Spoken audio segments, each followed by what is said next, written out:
বন্ধুরা, এই ছোট বাচ্চাটি বাড়ি ফেরার সময় তখন তার সামনে দুটি নুড়ি পাথর দেখতে পায়।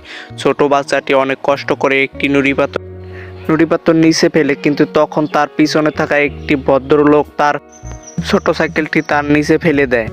বাচ্চাটা অনেক কান্না করে, কিন্তু সে বুঝতে পারে না সে কীভাবে বাড়ি ফিরবে।